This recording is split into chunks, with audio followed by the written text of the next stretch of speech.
Hey friends, Christy here with Little Roots Ranch, and today we're going to talk about the heat wave and what that means for your garden. Now, the weather people say that next week, I think the 25th through the 28th or whatever, they're expecting this thing called a heat cap. Something about the pressure forces the heat down, and it won't be as bad as last year. You remember that heat wave? But they're not exactly sure because all the conditions have to come together. So I don't know if we're going to experience an official heat wave or not, but it's definitely going to be really warm. And so I wanted to bring some tips for how to deal with that with your garden. The first thing and most important is, of course, the gardener. And so for me personally, I'm outside almost every day, all day. And so one thing that's really important is to make sure that I stay hydrated so I can take care of everybody else, animals and plants. So that's really important. But along the lines with hydrating ourselves is hydrating our plants. And so this depends, of course, a lot on the size of your garden. For me, it would take about an entire day to water the entire garden. And so I can't just pop out in the early morning or the early evening or late evening, whatever, and just water my garden real quick. But that is what is recommended. So if you have a smaller garden, what you want to do is, especially if it's really, really hot and you get a lot of sun or don't have shade or whatever, you want to water in the early morning, and you want to water deeply. Watering really, really deeply is what helps hold, because that sun will heat up the soil and evaporate the water at the very top, but down where your established roots are, that's going to be able to hold a lot, or it's going to keep the moisture in there and help your plants deal with it. Now, of course, you also have to think about what kind of plants you have. So if you have something like, say, oh, you can't see them, but say a well-developed, any kind of plant, right? Zucchini, cucumber, whatever. If it's well-developed and been growing for a while, chances are it has a really great root system that will be able to seek out water a lot better. So your victims in this whole thing are going to be your things that were just seeded, or little babies, or that were just transplanted. So if you have, or shallow rooted things. So if you have like lettuce that's just starting to pop up, those root systems are going to be really small and have a harder time in finding the water. So you want to give extra water to those plants. And that's really important, of course. But your deep-rooted crops will be able to fare a little bit better.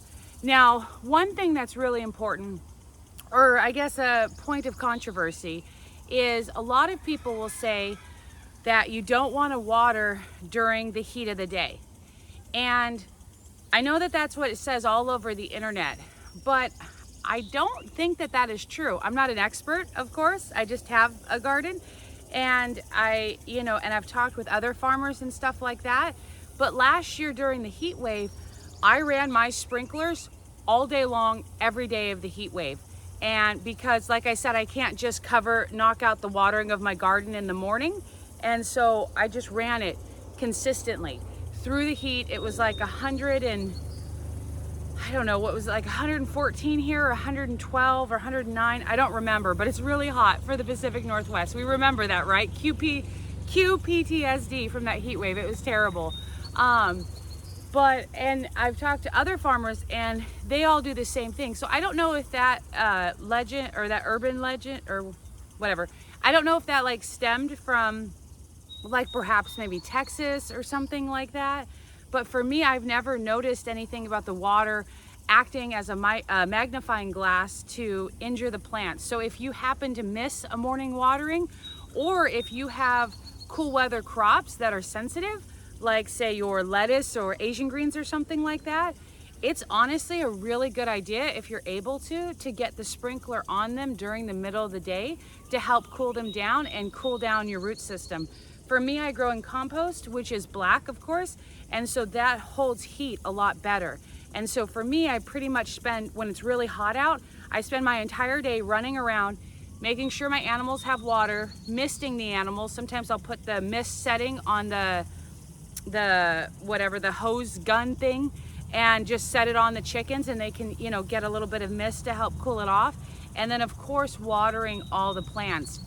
Another thing I wanted to talk about is a little saying. It's called, don't feel guilt about midday wilt. And basically what that means is that if you're watering your plants appropriately, and in the middle of the day on a really hot day, your Swiss chard, your kale, your anything is a little bit limp, that's okay, because you'll notice at the end of the day that it'll pop back up. That's just the plant saying, hey, it's a little too hot to kind of deal with what I need to deal with right now, so I'm gonna save some energy and like take a nap kind of, and then I'll pop, hi turkeys, I'll pop back when it's more favorable. And I see that all the time during the middle of the day, and I know that my watering is on point and stuff. And so midday wilt, especially in hot weather, that just happens. That's why when you're harvesting, you want to harvest early in the day, or like first thing in the morning before the heat rolls out. In the Pacific Northwest, we have a little bit more room usually because we don't have a whole summer of heat. But farmers in like Texas and stuff like that are like waking up at 4:30 a.m. to harvest before the heat really gets going.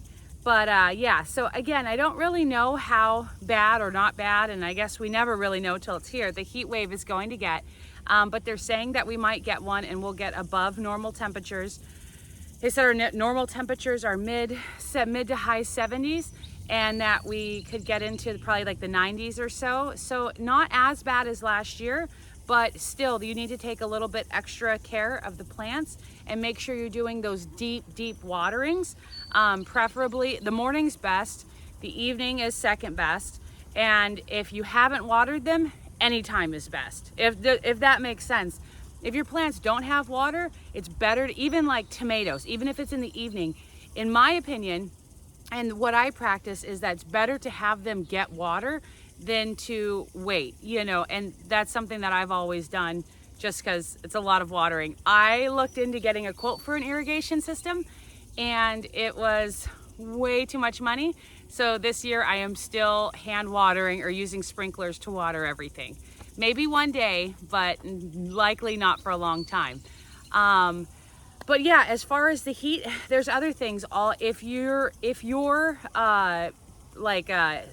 cold weather crops haven't bolted yet, gone to flower, it's likely that they will after this. So if you have like lettuce that you've been having for a while or whatnot, you want to be careful, because when the heat gets really high, it obviously stresses the plant like it stresses us, and then the plant's like, you know what, I'm going to focus on creating the next generation of lettuce, and it'll go to seed. So that's something that also the flavor will change. And so that's something, as when you're doing fall gardening and the plants are extra sweet because the plants are making that sugar as the antifreeze, it's the opposite with the summer. Everything is going to be either a little bit less flavorful, just a hair, still better than the store. Like, I'm not saying super negative about it, but it's going to have a little bit less flavor. And in some cases, especially with sensitive leafy greens, you're going to get some bitterness. And that's just kind of the way it goes, you know. And so put a little extra dressing on and you'll be fine. But yeah, so I'm curious to see how the weather shakes out. I'm really hopeful that it doesn't get as hot as last year, or even close, or maybe it doesn't, the weather conditions don't come together, because the heat is always miserable to run around and make sure everything's okay. But if we do get a little heat wave, I hope that your gardens do well. I hope that my garden does well, and see you on the other side. And that's supposed to be next week, like basically last week of July. So if you're seeing this in like August or something, it's already passed. But the same things still apply as far as keeping the crops cool, making sure you're watering deeply. If you need to water during midday, that's okay. And yeah, everything will be fine. All right, talk to you. Oh, one more thing, sorry. If you are a container gardener, meaning that you only have, or any containers, I guess, that you have, those bad boys are going to dry out way faster than the soil. And I know I've talked about this at length in other videos, but this is really important in a heat wave.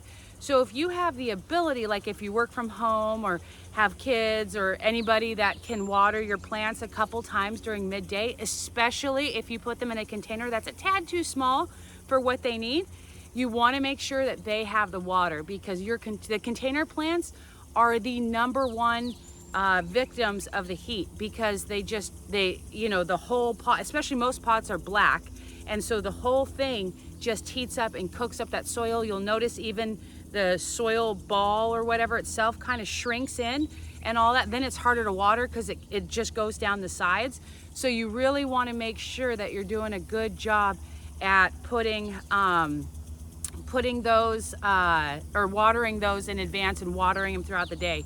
If you have just a couple pots and they're not too heavy and you have the ability to kind of move them to the shade or where it gets a lot of shade during the height of the heat, which is like, I don't know, 2 to 5-ish p.m., though the whole day's hot, I would highly recommend that because we all work too hard for our plants and we don't want the sun to scorch them out.